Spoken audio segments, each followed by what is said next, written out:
오늘은 마지막 기회를 놓친 유다, 마지막 기회를 놓친 유다이라는 제목으로 말씀을 상고합니다. 마지막 기회라고 하는 것은 유다 나라가 이제 멸망은 예정이 됐어요. 그런데 다시 회복되는 그 기간을 하나님이 당겨주고 싶어서 하나님께서 바로 유다에게 기회를 주시는 거예요. 본래 예레미야에게는 70년이다 그랬어요. 그런데 하나님의 마음이 아픈 거예요. 그래서 마지막 너희와 언약을 갱신하겠다 하는 제안을 하셨고, 그 언약을 정말 다시 언약 갱신의 그 계약을 맺었어요, 유다. 그런데 바로 그 포기해버려요. 왜냐하면 역시 마음의 변화가 없다 보니까 이 시드기야 마지막 왕도 국제 정세를 살펴가지고 여전히 애굽의 마음이 있는 거예요. 바벨론이 세계를 제패한다는 사실을 그는 아직도 못 깨달아요. 그렇게 예레미야를 통해서 바벨론 나라를 이제 내가 막대기로 쓸 거다, 그리고 앞으로 전 세계를 지배하는 제국을 만들 거다라는 것을 말씀을 하셨는데, 그러면서 마지막 너희에게 언약 갱신을 통해 기회를 주겠다. 그 말은 바벨론에게 멸망을 잠시 당할지라도 빨리 회복시키겠다는 그런 약속이거든요. 그런데 그냥 다급할 때만 약속해놓고 바로 이게 또 파기를 해버려요. 그래서 마지막 기회를 놓치고 그야말로 처음 말씀하신 대로 70년에 이제 그 고난을 시작하게 된 겁니다.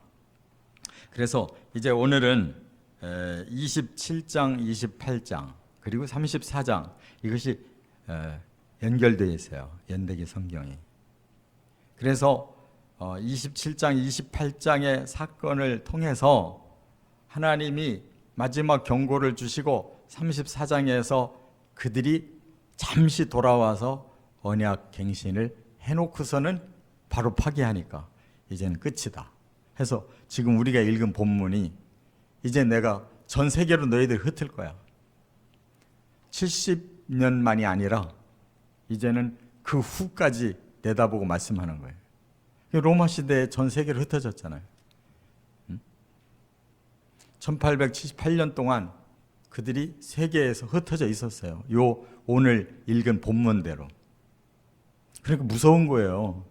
하나님의 말씀은 이처럼 한번 말씀하시면 이렇게 2000년 가까이 이스라엘이 흩어지는 것이, 요 몇 구절 우리가 17절부터 22절 읽었는데 이 말씀 안에서 미래 2000년의 역사를 여기서 말씀한 대로 그대로 돼버렸잖아요. 1948년에 겨우 이 말씀 풀려 들어온 거예요. 이 마지막 기회 얼마나 중요한 거냐 이거예요. 그래서 이제 하나님께서 예레미야에게 비유를 오늘 또 말씀하시는데, 그게 줄과 멍의 비유를 말씀해요. 그랬더니 바로 거짓 선지자 하나냐가 예레미야와 정반대로 얘기하는 거예요. 무슨 소리냐, 지금 끌려간 포로들 조금만 있으면 돌아올 거야 하면서 예레미야를 모욕하고, 이렇게 막 살벌한 상황이 되니까 하나님이 다시 예언해요. 하나냐라는 그 선지자애가 너 곧 죽을 거야. 2개월 만에 죽어요. 이렇게 다급한 상황을 보여주니까 이제 시드기야가 잠깐 마음을 돌려서 이렇게 언약갱신에 참여해놓고, 시드기야뿐만 아니라 고관들과 백성들이 다시 풀어져가지고 바로 그 언약 파기했다 그 말. 그러니까 그런 내막을 우리가 한눈으로 볼 줄 알아야 돼요. 자, 첫째, 예레미야 27장 1절부터 22절에 보면 줄과 멍에의 비유를 하셨어요. 하나님께서 예레미야에게 너 줄과 멍에를 준비해가지고 와라. 그리고 이제 그것을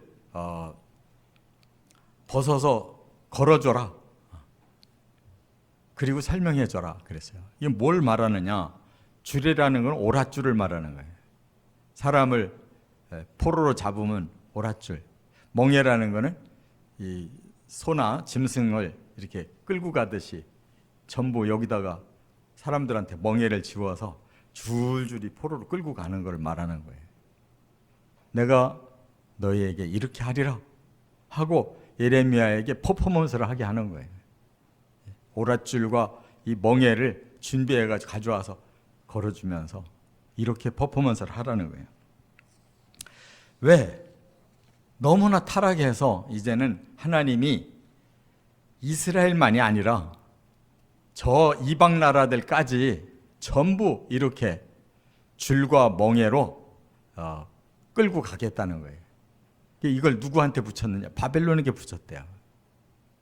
그럼 이 말은 뭐냐면요, 유다 나라도 한 부분일 뿐이에요.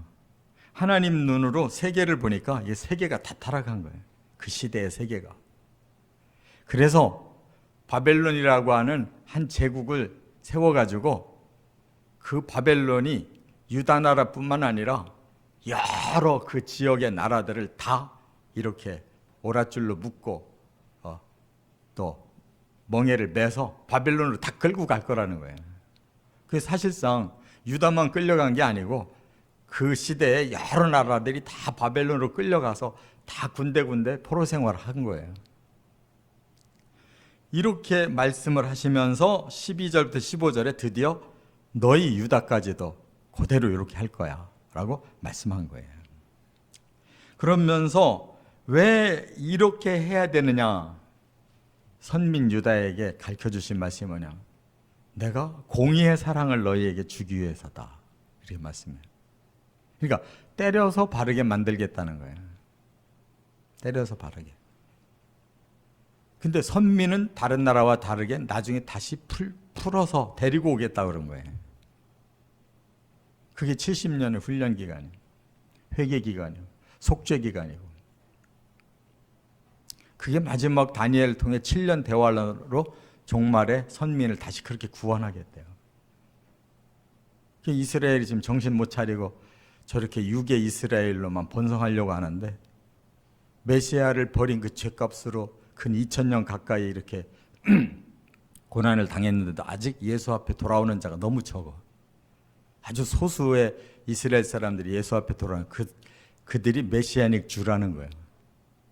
유대인이면서 예수 믿는 그리스도인. 너무 소수야 지금도. 이러다가 종말이 그냥 갑자기 이르게 될 때 이스라엘 사람들이 마지막에 저 그리스도의 행태를 보고 아, 저거 가짜구나. 진짜 메시아는 예수님이셨는데 하고 그때 목숨 바쳐서 구원받는 거. 그게 7년 대환란이라는 거예요. 그러니까 성경의 7과 70과 또 77에 49 신년 그리고 490년 71에 이러한 예언들을 우리가 잘 살펴야 되는 거예요. 이게 다 하나님 비밀이에요. 그래서 성전까지도 16절부터 뭐라고 그래요? 하나님이 여기가 내 집이다라고 인정하셨던 그 예루살렘 성전까지도 내가 버리겠다고 그랬어요. 이 말은 뭐냐면 하나님의 자기 희생이에요. 내 집까지도 내가 버리면서까지 이 공의의 사랑을 내가 주겠다는 거예요. 그러니까 하나님이 결단하면 그는 안 이루어질 수가 없잖아. 하나님도 자기 성전을 버리겠다는데 선민을 안 버리겠냐고. 완전히 이방인들 같이 버린 게 아니고 그래도 70년 정화시켜서 다시 회복시켜서 나중에 성전 다시 짓겠다 그런 거예요. 스룹바벨이 1차로 와서 성전 졌잖아요. 2차로 에스라가 백성들 와가지고 율법 회복되잖아요.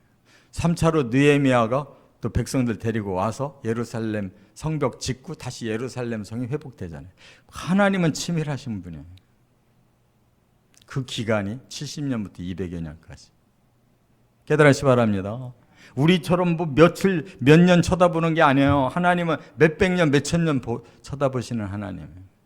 그 말씀으로 꽉 차 있는 이 비밀을 우리가 풀고 그 안으로 들어가야지. 겉으로만 성경 훑어버리고 내용은 모르고 있으면 소용없는 거예요. 두 번째, 28장으로 넘어가면 1절부터 17절에 하나냐의 거짓 예언과 죽음이 나와요. 이 광경을 본 사람 중에 하나가 하나냐예요. 근데 하나냐가 분명히 선지자예요. 그런데 갑자기 이 사람이 상황을 보고 돌변한 거예요. 그러니까 사탄이 그 하나냐 선지자의 마음에 들어간 거죠. 왜? 예레미야는 이 말이 사람들에게 좋은 말이든 뭐 기분 나빠하는 말이든 자기에게 유익하든 불이익이 오든 상관없이 그냥 하나님 말씀을 그대로 전하고 있는데, 하나냐 선지자가 그 상황을 쫙 쳐다보니까 아, 이거는 사람들이 안 받아들일 태세인 거예요. 이럴 때 내가 한 번만 내가 타협하면 저 예레미야는 아웃되고 내가 이제 이 시대의 선지자로 등극하겠다 생각한 거죠. 그래서 뭐라 그래요? 하나냐가 무슨 말이냐? 저 예레미야가 오히려 거짓말하고 있는 거다. 괜히 겁주고 있는 거다. 하나님이 그런 하나님이 아니지 않냐? 지금까지 우리 이 선민들을 그렇게 버린 적이 있냐? 하면서 지금 1차, 2차 바벨론으로 끌려간 사람들 곧 조금만 있으면 돌아올 거야. 그러고 우리는 다시 회복되는 거야. 그런 말로 이제 왕으로부터 고관될 백성들의 마음을 확 산 거예요. 그러면서 예레미야가 이렇게 걸치고 있던 줄과 멍에를 뺏어가지고 자기가 다 부러뜨리고 내버린 거예요. 그 자리에서 예레미야가 뭐가 되겠어요? 완전히 바보 되는 거예요. 혼자서 그랬으니까. 뭐 백성들 뭐 환호 쳤을 거예요. 그러면 그렇지 저 가짜한테 우리가 속아서 괜히 떨고 있는 거 아니냐. 하나냐가 저 용감한 선지자가 우리에게 말한 것이 맞다. 그때야 하나님이 예레미야에게 말씀이 임한 거예요. 하나냐에게 말해라. 뭐라고? 하나냐를 하나님이 지면에서 취하고 패역한 말의 대가로 금년에 죽으리라 전하래요. 그대로 전했는데 그 해 5월에 이 예언을 한 거거든요. 그날 사건이 있었는데 2개월 후인 7월에 죽어요. 하나냐가 자기의 이득을 위해서 하나님 말씀을 막아버리고 사탄의 틈을 받아들여서 한순간에 예레미야 뒤집고 지가 올라섰잖아요. 뭘 위해서 그랬을까요? 2개월 만에 죽으려고 그랬을까요? 절대 아니지. 앞으로 늙어서 죽을 때까지 나는 이 땅에 유명한 선지자로 영광받을 거야 했는데 2개월 후를 모르고 사탄에게 속아서 선지자가 변질돼 가지고 반대로 얘기하니까 2개월 후에 하나님 죽이셨단 말이에요. 아주 명백하게 7월에 죽었다는 거예요. 이게 가짜 얘기가 아니라면 무섭지 않아요? 진짜라면 이거 무서운 일 아니냐고. 그리고 세 번째, 이제 34장에 넘어가서 1절부터 22절에 바로 언약에 대한 말씀이 나오는데, 언약을 파기한 유다가 치를 대가를 여기서 말씀했다 그 말이에요. 자, 어떻게 갑자기 이렇게 언약갱신 얘기가 나오느냐? 갑자기가 아니에요. 지금 시드기야가 11년 통치를 하고 있는데 지금 점점 끝이 다가오고 있으니까 바벨론이 쳐들어왔는데 이미 3년 전부터 쳐들어오기 시작했거든요. 그러니까 BC 586년에 멸망했는데 588년에 이미 쳐들어왔어요. 그래서 계속 외부부터 침입해 들어왔는데 유다의 많은 성 중에 다 넘어가고 지금 예루살렘까지 3개 성만 남았다는 거예요.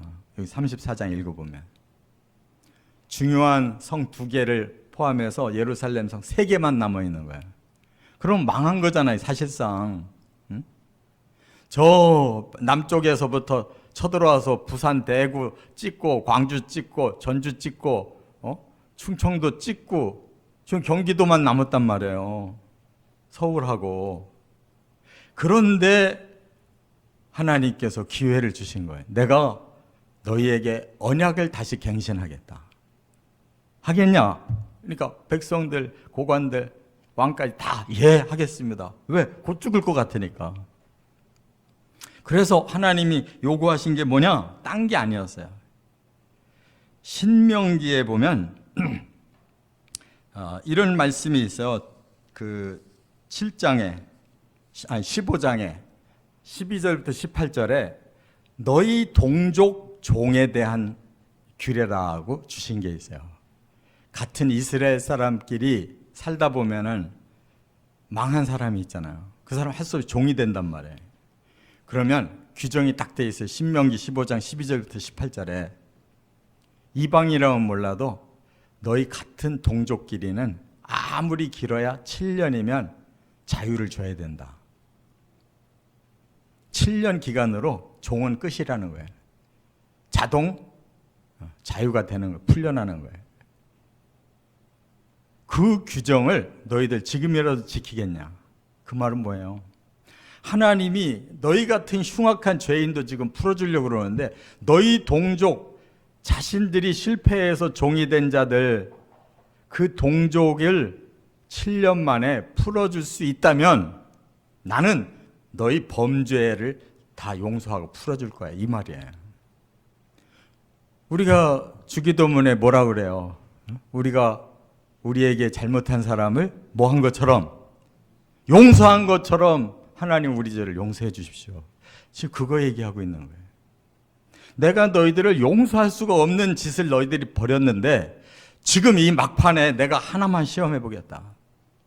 너희 동족들이 죄를 범했던 망했던 간에 너희 종으로 지금 살고 있는데 하나님은 분명히 율법을 주셨다. 7년이면 풀어주라고. 근데 지금까지 너희가 풀어준 적이 없다는 거예요.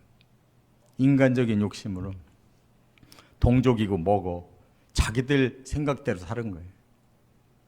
그런데 정말 선민의 나라라면 하나님 말씀대로 이제 종들을 오늘부터 다 풀어줘라. 그들이 다급하게 하고 갱신했어요. 그리고 막 풀어줬어요. 그런데 국제 정세가 조금 변화가 왔어요. 저 밑에 애굽이 이제 쳐들어올 기세가 있었던 거예요. 왜? 시드기야가 여러 나라들과 뒤에서 그걸 계획한 거예요. 이 바벨론이 지금 쳐들어와서 오랫동안 이렇게 유다를 치고 있는데 저 사람들도 많이 힘 빠졌으니까 우리 애굽이 다시 나타나면 가능성이 있다. 그 주변 나라들하고 밀약을 맺은 거예요. 그래서 그 밀약이 통해 가지고 애굽이 쳐 올라오려고 하는 거예요. 그러니까 시드기야니 고관들이니 백성들이 금방 변질돼서 그러면 뭐 우리가 하나님 앞에 뭐 굳이 이렇게 우리 종들을 놓칠 수는 없지 않냐. 그래가지고 바로 종들을 다시 잡아들여가지고 다시 종을 시킨 거예요. 그래서 34장에 바로 이 끝에 17절부터 22절에 말씀이 나온 거란 말이에요. 그래? 너희가 나와의 그 마지막 기회 언약까지 파기한다면 나도 너희에게 그대로 대가를 치를 수밖에 없어. 그래서 여기서는 더 규모를 넓혀가지고 앞으로 전쟁과 기근과 전염병의 참화에 빠질 뿐만 아니라 너희 민족이 세계로 흩어질 거야. 너 왕도 네 아들 앞에서 참혹한 일을 겪을 거야. 이렇게 얘기한 것이 그대로 바로 이루어졌단 말이에요. 여러분, 이 사실이 하나님의 말씀이고 역사적인 사실이라는 거 우리가 믿는다면 여기서 보여주는 하나님의 메시지가 뚜렷하잖아요. 그래도 하나님은 공의로 심판을 하셔야 되고 그래도 하나님은 사랑하시기 때문에 그런 걸 다시 언약만 해도 지켜주려고 하시는 거예요. 근데 이 약삭빠른 것들이 그것마저도 내버리니까 하나님이 완전히 마음을 닫으신 거예요. 그래서 역사는 그대로 하나님의 예언대로 진행된 것이란 말이에요. 그러니까 우리는 사람 사는 것이 우연히 이루어지는 것 같죠? 그래서 사람들이 착각을 해요. 뭔가 자기가 뭐 노력을 해서 뭔가 하나가 이루어졌어요. 그러면 앞으로 이런 식으로 살면 되겠구나 하고 막 타협해 가면서 막 성공을 해요. 성공 가도를 달려요. 근데 어느 날부터 안 되기 시작해. 아, 지금까지 이런 방법으로 했는데 왜 잘 됐는데 왜 안 될까? 재수가 없어서, 뭐가 어때서 자꾸 핑계를 다른 데 대고 자꾸 해보려고 그래. 그러다 쫄딱 망하는 거야. 왜? 이미 방법이 틀렸거든. 하나님이 참아주고 기다려주고 돌이키려고 계속 말씀을 주는데 그거 뒷전으로 하고 자기가 생각해서 됐던 거 그 케이스 하나만 붙들고 계속 나가는 사람들 언젠간 반드시 꼬꾸라지는 거예요. 그게 하나님의 기준이라는 말씀이에요. 믿으시 바랍니다. 말씀은 바로 우리에게 안 와요. 그러나 반드시 그 말씀에서 벗어나면 그 말씀의 결론대로 다 우리에게 닥치는 거예요. 이것을 뭐 겁을 주시는구나 이렇게 생각하면 오히려 큰일 나는 거예요. 기회를 주시는 거예요. 저와 여러분들이 앞으로의 남은 삶을 위해서라도 오늘부터 말씀 앞에 정직하시기 바랍니다. 다른 길이 없어요. 성령이 감동 주실 때 빨리 회개하고 순종하시기 바랍니다. 뭐가 우리가 무슨 배짱이 있다고 우리 뜻대로 우리 스타일대로 계속 가겠냐고. 이 세계의 역사가 이렇게 무섭게 쪼여오는 거 보잖아요. 하나님의 말씀이 두려움을 느낄 때 그 사람은 살 수가 있는 거예요. 하나님의 말씀이 귓등으로 지나가는 사람은 기회를 놓치는 거예요. 하나님의 성령이 그래도 우리에게 말씀을 주시고 우리의 마음에 울림을 주신다면 살아있는 증거예요. 꼭 하나님의 진리와 성령께 순종하시고 전화 위복이 되시기를 주의 이름으로 축원합니다.